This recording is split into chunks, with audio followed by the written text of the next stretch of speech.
Good morning. I am on my way to FreeTown Farm today. I'm going to be doing a new series for 2021 called Building and Growing FreeTown Farm. I hope you join me.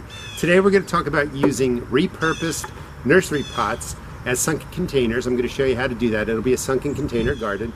We're going to fill this 150-gallon fabric pot. We'll go over ways to do it cheaply using the resources in your areas. We're also going to talk about using white vinegar, not the 3% solution that you might get at the grocery store, but a 30% solution that you can get online, and you can use that to control weeds that are hard to really remove, like along a fence line. And you're basically acidifying the area so that the weeds die off.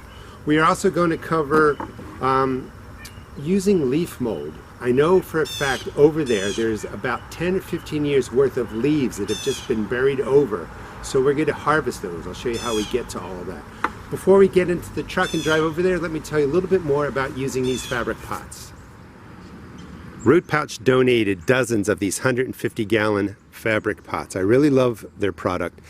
It reduces our carbon footprint. This is actually 150-gallon pot just being held in my hand, maybe a couple of pounds. Just think of how much it reduces the oil use, carbon in the way of shipping. It's not large and heavy like a plastic container, metal containers. It's just a low weight, easy to ship. So it reduces our carbon footprint, and it's made out of recycled water bottles that end up in our oceans and on our shores, other natural fibers. It's a beautiful product.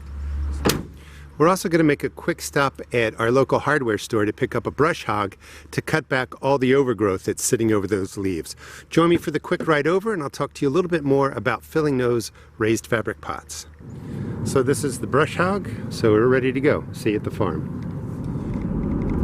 So I really want to go over the principle of filling these raised beds with high sides. That's 15 inches, 20 inches, or taller sides.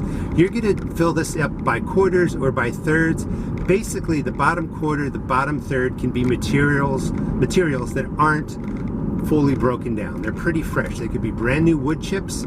They could be fresh grass clippings, branches that fell, things that are going to need to break down over time. They're well below the root system of the plants and seeds you're going to put in. In the middle, you want your better stuff. It could be compost from your garden that's not fully broken down, but it's pretty good. It could be decent earth, maybe from the edgings along flower beds, heavier clay, something that's not great, but that's pretty good.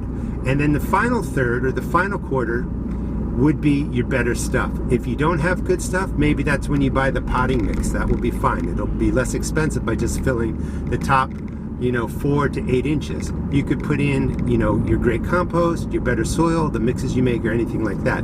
But the principle is the same. Bottom third, not great stuff. Middle third, pretty good stuff. Top third, your best stuff. And this is a way you can really fill these beds cheaply. So this is FreeTown Farm. We're about halfway in, and right up there on the right by the green fence is the children's garden. Hi, welcome to FreeTown Farm. My name is Chiara D'Amore, and I'm the founder and executive director of the Community Ecology Institute. We purchased this farm just last summer of 2019 to protect it from becoming developed and to create a community learning farm. So we are really excited to be here cultivating and stewarding this land. Our mission is to cultivate communities where people and nature thrive together, and we are in the children's garden, which Erica's going to tell you about. Hi friends, I'm Erica. I'm one of the board members here with FreeTown Farm, and this is our children's garden. We are now in the fall. We're ready to transform it into a more intentional space for the children to have a really fantastic place to grow in the spring. So we really appreciate you coming along with us, joining us on this journey, and we can't wait to show you what's all to come. So this is the first idea. There's 16. It's 4 rows of 4, and right now there's 10 kids involved with homeschooling, so they could each have their own fabric pot garden. So that's pretty cool. And we'll probably stick with this because this is kind of a teaching space. You have weeds and you want to kind of deal with them organically, especially weeds that are growing into fencing and stuff like this. Like, look how difficult that is to really weed whack and get in there. You can use 30% vinegar. I even think you can do it at a 2-to-1 ratio. So it's a 15% white vinegar. You can find it 30% online. Just acidify this whole area here, and it will kill out the weeds. So that's an organic way to really deal with all this mess. So it's October. We have a good 4 or 5 months before we're going to use this. So these are fresh wood chips. 4 or 5 months is enough time for these to start breaking down, and we don't have to worry too much about the nitrogen being an issue. It's only going to go in the bottom quarter of the container, so you can put wood chips and other materials that aren't great for growing in the bottom. This is going to hold moisture, it's going to break down over time, feed your plant. It's really good to set up large containers like this and save some money. You just use wood chips.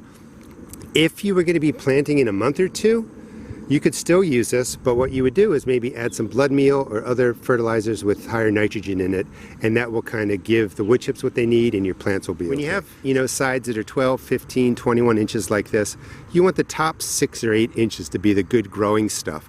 The root systems can work their way down to the other stuff, and it'll be perfectly fine. But the good stuff is good to go on the top. So the wood chips here are more broken down. There's even some leaves mixed in there. So this is pretty good stuff. Again, we're going to put the stuff that's least decomposed on the bottom, and maybe I could have put in another layer of those wood chips, but now I'm going to drop in 2 layers of the stuff that's broken down more, and then I'm going to look for some sort of dirt. Now dirt meaning, it's not the stuff you really necessarily want to grow in. It could be edging from along a flower bed. Any kind of earth from around your garden we'll put and fill up in the middle, and then again we'll put the good stuff on top, and it just creates a nice layer. It's not expensive to fill this way. If you were just going to go buy potting mix, which is perfectly fine, it may cost you $60 to $100 to fill this with a store-bought potting mix. This is just a great way to save some money.